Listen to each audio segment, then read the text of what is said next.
Good morning student. आज हम आप लोग को स्लोप एंड डिफ्लेक्शन पढ़ाएंगे। तो ये जो स्लोप और डिफ्लेक्शन हम लोग को पढ़ना है, बीम के केस में पढ़ना है कि हम लोग का कोई बीम है, अगर उस पर हम लोग फोर्स लगाएंगे तो उसका डिफ्लेक्शन होगा। अब देखिए, कोई भी हम लोग पास बीम है तो क्या होगा, उस पर लोड लगेगा तो उसमें हो सकता है कि उसमें स्ट्रेस भी डेवलप हो, स्ट्रेन डेवलप हो, और भी उसमें स्ट्रेस स्ट्रेन हो गया। अब देखिए, स्ट्रेस को क्या होगा कि स्ट्रेस तो हम लोग कैलकुलेट करेंगे, लेकिन अगर उसमें डिफ्लेक्शन हो रहा है तो डिफ्लेक्शन हम लोग देख सकते हैं अपने आँख से।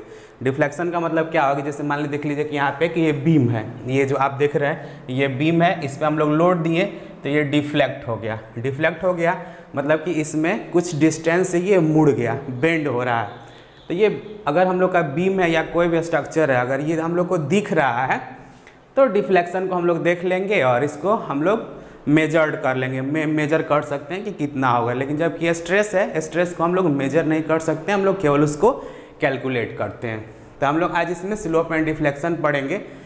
तो इसमें हम लोग पढ़ना है बीम डिफरेंशियल इक्वेशन, मतलब कि कोई बीम है, उस बीम का हम लोग का डिफरेंशियल इक्वेशन क्या होगा। तो यहाँ पे देख रहे हैं कि हम लोग का एक बीम है, इस बीम पे लोड लगाए तो ये बीम हम लोग का ऐसे डिफ्लेक्ट हुआ है। ये जो डिफ्लेक्शन कर्व है इसको हम लोग इलास्टिक कर्व बोलते हैं। अब देखिए, इस पे हम लोग क्या किए कि एक छोटा सा सेगमेंट PQ हम लोग कट किए हैं। इस PQ सेगमेंट का जो ये लेंथ है ये डेल्टा S है। तो उसी सेगमेंट को हम लोग यहाँ एक्स और वाई एक्सिस पे दिखा रहे हैं। तो हम लोग दिखा रहे हैं कि ये जो सेगमेंट किए थे तो इसका कहीं कर्वेचर होगा, मतलब इसका कहीं मिलाएंगे तो कहीं सेंटर होगा। तो अगर इसका हम लोग देख रहे हैं तो ये R हम लोग का रेडियस ऑफ कर्वेचर है, D थीटा उसका इंक्लूडेड एंगल है, और यहाँ पे DS लेंथ है, ये इन्फिनिटेसिमल लेंथ है, बहुत छोटा ही लेंथ है ये वाला। तो देखिए, ये बहुत छोटा होगा, डेल्टा S हम लोग का यहाँ पे है, ये बहुत छोटा होगा। तो क्या होगा कि जो ये हम लोग देख रहे हैं, ये बनाए हैं कि ये डेल्टा S है, तो यही न है, यहाँ पे हम लोग ये टेंजेंट खींचे हैं तो ये हम लोग का स्लोप दे रहा है थीटा, इस यहाँ पे थीटा है। तो अगर ये यही चीज़ हम लोग का डेल्टा S, ये डेल्टा S है तो ये हाइपोटेनस का काम करेगा। तो ये डेल्टा S हम लोग का हाइपोटेनस हो गया और ये हम लोग का डेल्टा Y हो गया, मतलब यहाँ वाला यही डिस्टेंस है, ये हम लोग का डेल्टा Y हो गया, ये डेल्टा X हो गया। मतलब अगर आप यहाँ पे जा रहे हैं तो अगर ऐसे करते हैं तो ये हम लोग का हाइपोटेनस हो जाएगा, ये डेल्टा X हो जाएगा, ये डेल्टा X और ये डेल्टा Y। तो ये हम लोग एक ट्रेंगल बन गया। इस ट्रेंगल का जो थीटा यहाँ हो गया, DEF हम लोग का एक ट्रेंगल है जिसमें उसका DS इन्फिनिटेसिमल लेंथ है, जिसको हम लोग हाइपोटेनस बोल रहे हैं, और कॉरस्पॉन्डिंग DX और DY है। तब देखिए, बीम डिफरेंशियल इक्वेशन में हम लोग को जो पढ़ना है प्योर बेंडिंग का केस पढ़ना है। प्योर बेंडिंग के केस में क्या होता है कि प्योर बेंडिंग में हम लोग का कोई शेयर फोर्स नहीं लगता है, उसमें केवल बेंडिंग होता है, हम लोग का बीम केवल बेंड करेगा। तो जब प्योर बेंडिंग का केस होगा तो एक इक्वेशन होता है M/I = E/R और R = EI/m हम लोग लिख सकते हैं। R क्या है, रेडियस ऑफ कर्वेचर है, कि हम लोग का R रेडियस ऑफ कर्वेचर है, तो R हम लोग का रेडियस ऑफ कर्वेचर हो गया। और हम लोग एज्यूम कर रहे हैं कि D थीटा उसका इंक्लूडेड एंगल है, मतलब जो ये हम लोग किए, ये देखिए इसका D थीटा इंक्लूडेड एंगल है और R रेडियस ऑफ कर्वेचर है।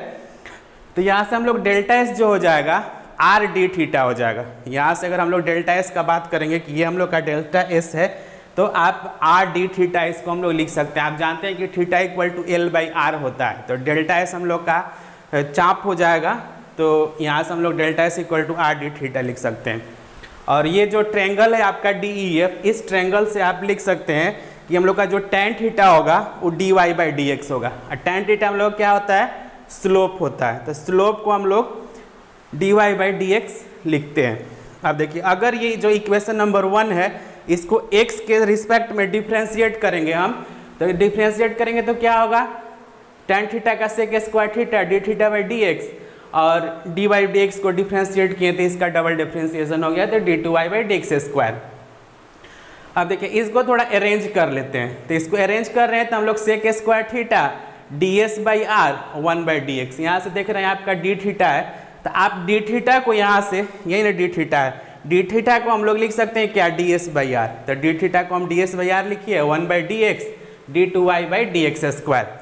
अब देखिए, ये जो ds/, हम लोग का dx है, यहाँ लिखे हैं। देखिए, इस ट्रायंगल में आप जाइएगा तो हम लोग ds बाई डी एक्स को सेक थीटा लिख सकते हैं, ds बाई डी एक्स को सेक थीटा लिख सकते हैं। तो ये ds बाई डी एक्स को सेक थीटा लिख लिया हम लोग, तो सेक स्क्वायर थीटा था, एक और सेक थीटा आ गया, तो सेक क्यूब थीटा हो गया, नीचे में r आपका है ये d2y by D x square. देखिए इस क्या किए कि इसको आप जानते हैं कि सेक थीटा बराबर होता है 1 + tan स्क्वायर थीटा का स्क्वायर रूट। तो यहाँ से हम लोग सेक क्यू थीटा को लिख सकते हैं 1 + tan स्क्वायर थीटा के पावर 3/2। अब देखिए अब इस केस में क्या है कि हम लोग का जो r है रेडियस ऑफ कर्वेचर है, रेडियस ऑफ कर्वेचर हम लोग का बहुत ज़्यादा है, much greater than 1 + tan square 3/2, इसके रिस्पेक्ट में ज़्यादा है, तो ये बहुत कम होगा, तो इसको हम लोग नेग्लेक्ट कर देंगे, नेग्लेजेबल आएगा r के कंपेरिजन में, इसलिए इसको हम लोग नेग्लेक्ट कर दे रहे हैं। तो यहाँ से हम लोग का d2y by D x square equal to 1/r हो गया, और आप यहाँ देख रहे हैं कि r इक्वल टू e/m है, तो 1/r इक्वल टू m/ei आ जाएगा। तो यहाँ से हम लोग को ei इक्वल टू क्या हो गया d2y by D x square, और d2y by D x square आ गया, तो इसको हम लोग क्या किए कि ei को इधर लेके आ गए, तो ei d2y by D x square equal to m लिखे। अब जो ये इक्वेशन आ गया हम लोग का, यही बीम का डिफरेंशियल इक्वेशन है, जो हम लोग का बीम ले रहे थे कि हम लोग का बीम क्या है, तो बीम का जो डिफरेंशियल इक्वेशन हम लोग का यहाँ पे आ गया कि ei d2y by D x square equal to m। अब देखिए ये जो e इंटू आई है हम लोग का मल्टीप्लिकेशन है e इंटू आई, इसको हम लोग क्या बोलते हैं फ्लक्चरल रिजिडिटी। फ्लक्चरल रिजिडिटी का मतलब है कि मान लीजिए कि ये हम लोग पास बीम है, तो अगर इस पर हम लोग लोड डाल रहे हैं तो ये डिफ्लेक्ट कितना कर रहा है, कितना इसका रिजिडिटी है कि ये डिफ्लेक्ट नहीं होने देगा। तो अगर कोई बीम है तो अगर उसका ei का वैल्यू ज़्यादा होगा, फ्लक्चरल रिजिडिटी ज़्यादा होगा, तो मोमेंट भी उसका ज़्यादा होगा, मतलब बेंडिंग मोमेंट ज़्यादा होगा, मतलब वो जल्दी मोमेंट बेंडिंग मोमेंट से उसको हम लोग देख लेंगे। तो देखिए ये वाला बहुत ही सिंपल था, आपको कुछ नहीं करना था। इसमें क्या था कि हम लोग के पास कोई बीम है, उसमें स्लोप एंड डिफ्लेक्शन हम लोग का यूनिट है, उस बीम को हम लोग को डिफरेंशियल इक्वेशन निकालना है। तो उस डिफरेंशियल इक्वेशन के लिए हम लोग जानते हैं कि जो प्योर बेंडिंग होता है, प्योर बेंडिंग के लिए इक्वेशन ये होता है, और यहाँ से हम लोग का ei बाई m आ गया। r हम लोग क्या है उसका रेडियस ऑफ कर्वेचर है, d थीटा हम लोग उसका इंक्लूडेड एंगल है, जो फिगर है उस फिगर से हम लोग ds equal to r d theta लिख सकते हैं, और उस फिगर से ही हम लोग का जो ट्रेंगल DEF है उसे हम लोग tan theta equal to dy by D x लिखेंगे। इसको हम लोग डिफ्रेंशिएट करेंगे, डिफ्रेंशिएट करने के बाद हम लोग का आएगा sec square theta d theta, यहाँ से वहाँ से फिर हम लोग यहाँ सेपरेट कर लिए हैं, तो ds बाई r 1/dx, और ds बाई डी एक्स को हम लोग लिख रहे हैं क्या सेक थीटा, तो sec Q theta equal to r और d2y by D x square.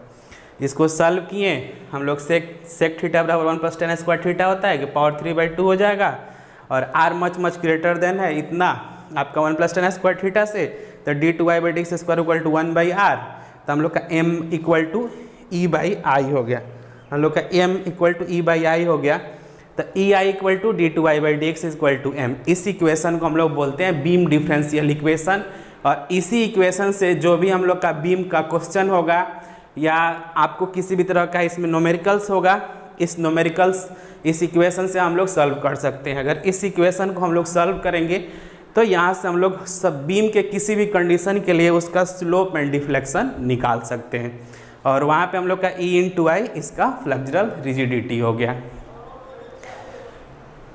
Thank you.